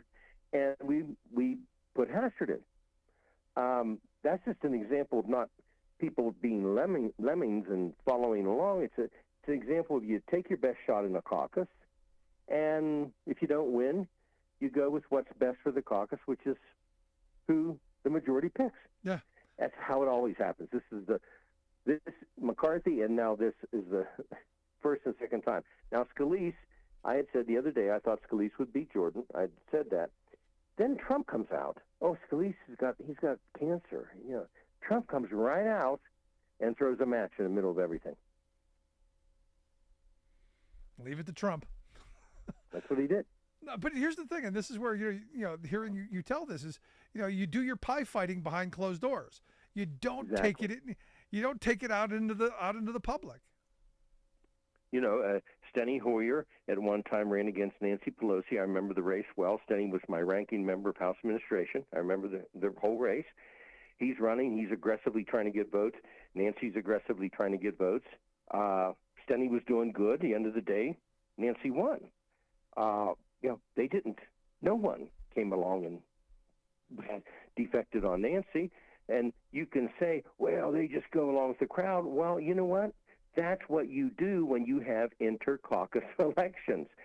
The majority wins. And you don't then try to take down, the person that won, which is exactly what the Republicans are doing. Neither party has done that historically for years, because you see what you get when you do it. Yeah, but here's the thing. You just hit on it. You believed in elections before. These are a bunch of election deniers. So they don't even believe in the election results that they were in control of. Of their own caucus, right. Well, and I also think there's the and Gingrich actually hit it on the head. I think there are X amount of members that they don't care about being in the majority. He didn't go that far with it. I will. They don't care. They're out there for personal reasons. No, I said they don't want to be in the majority because they don't have any ideas. They don't want to do the actual work. They want to be the minority because it's easy to sit on the sidelines and throw bombs and blow stuff up. That's easy. I think you're right. There are some who want to be in the permanent minority because it gives them that power to say no and the attention that comes with it. Right. A couple of Republican members have actually privately said that that's what they think. These people aren't. And you know how everybody says career politicians, like it's such a filthy word. These people are not what we'll call career politicians. I'll call it people of substance with public policy, who actually want to make public policy. Yeah. These are people that have come in and they just, they want the 5-minute thrill. They want to, get on the national media and be outrageous so that the national media then will follow them around, Till the national media's had their day with them, and then the corporate media takes them out. You know how that runs. Or they get a gig on one of the cable news channels. Right. Think Trey Gowdy. Sure.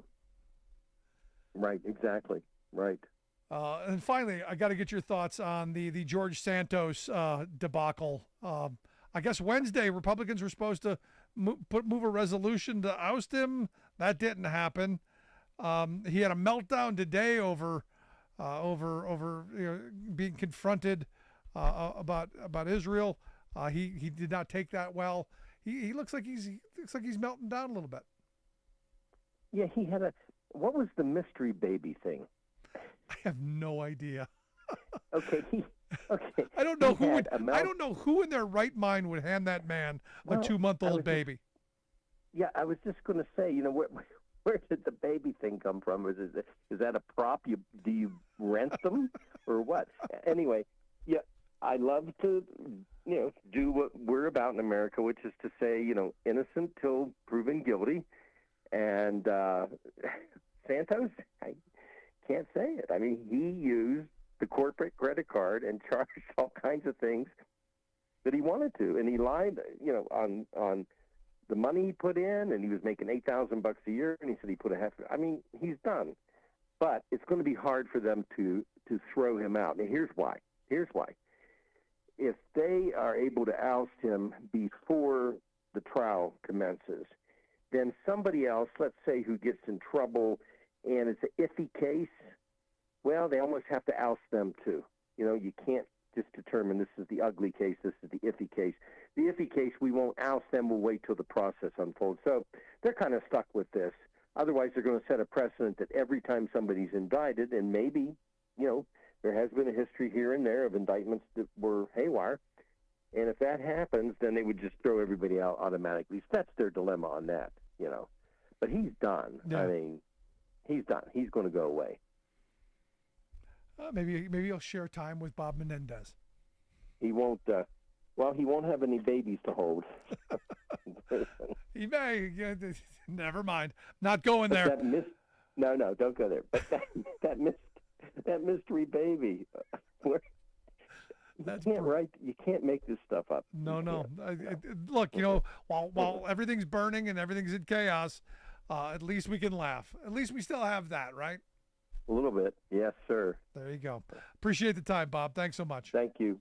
Okay. Our good friend Bob Nave. Want to hear your thoughts? Email me, rick@thericksmithshow.com. Gonna take a quick break. Right back to wrap things up. Stick around. You listen to The Rick Smith Show. We're working people. Come to talk.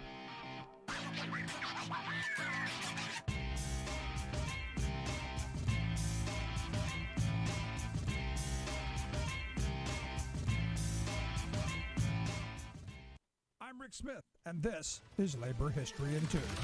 On this day in labor history, the year was 2000. That was the day that newspaper carriers for the San Jose Mercury News ended their walkout. 80% of the newspaper carriers were Vietnamese immigrants to the United States. Many were elderly or recent immigrants with families. The paper carriers often had to get up in the wee hours of the morning to complete their routes. They earned about $6 an hour. The carriers would also have money taken from their paychecks for the people on their routes who were delinquent in paying for their papers. San Jose is part of the tech industry growth of California's Silicon Valley. The economic disparity between the rich and the poor and working class in the area is stark. The newspaper deliverers were classified as independent contractors, meaning they legally had no protections and could not join a union. They knew that they had to work together if they wanted to improve their wages, their hours, and conditions.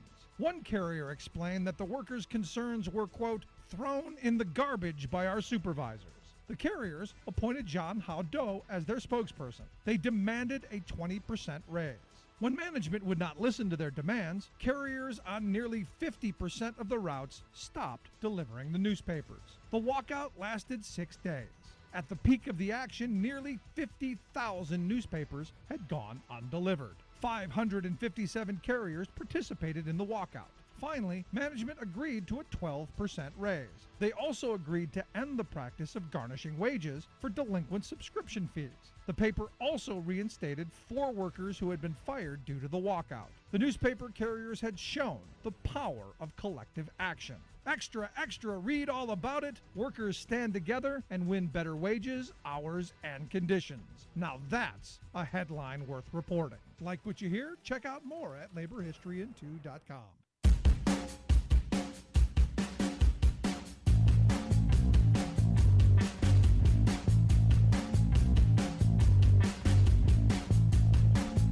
So Philip Esformes, you may remember that name. as Trump was leaving office, granted him clemency. Evidently, Mr. Esformis was one of the evidently was engaged in one of the largest fraud schemes in healthcare history.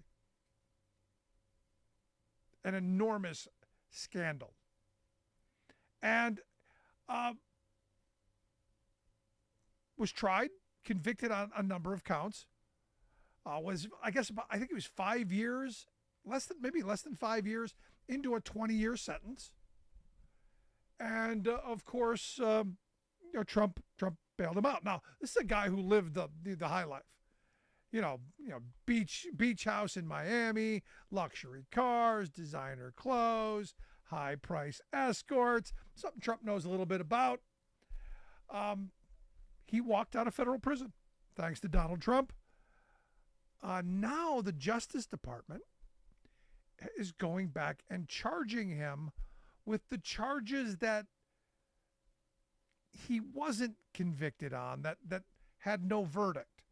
Evidently, the jury was unable to come to a verdict on six charges, including the most serious of the charges, which is conspiracy to commit healthcare fraud. This is kind of a big freaking deal.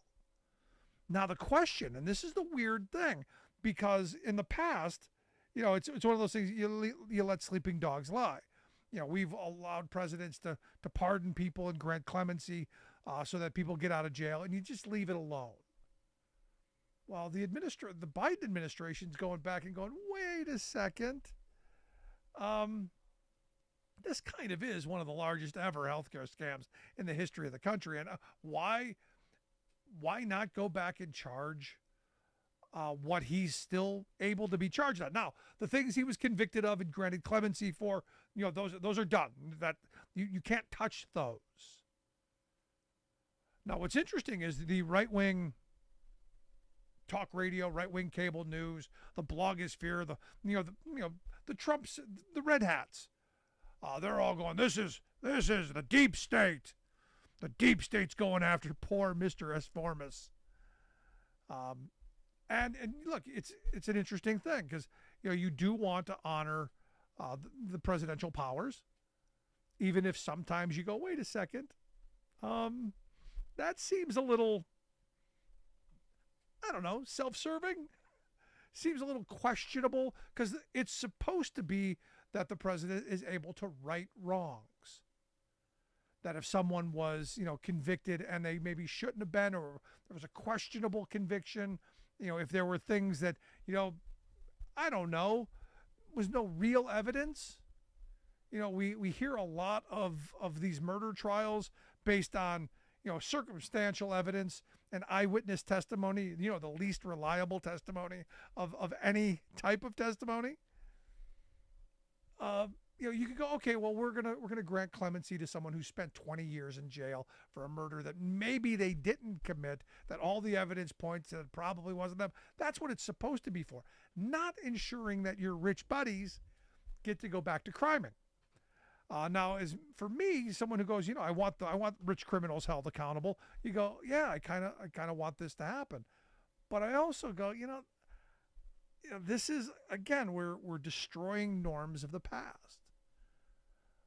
So I'm curious, which side of this are you on? Do we go after the big fraudster and hold him accountable again? Or do we allow sleeping dogs to lie and allow that presidential power to exist? Email me, rick@thericksmithshow.com, because I'm on the fence about this. My want to hold criminals accountable is really, really up there, especially especially fraudsters in healthcare. But as we're tearing down these powers, this stuff makes me a little worried. But email me, rick@thericksmithshow.com. Thanks so much for tuning in. We'll see you back here next time.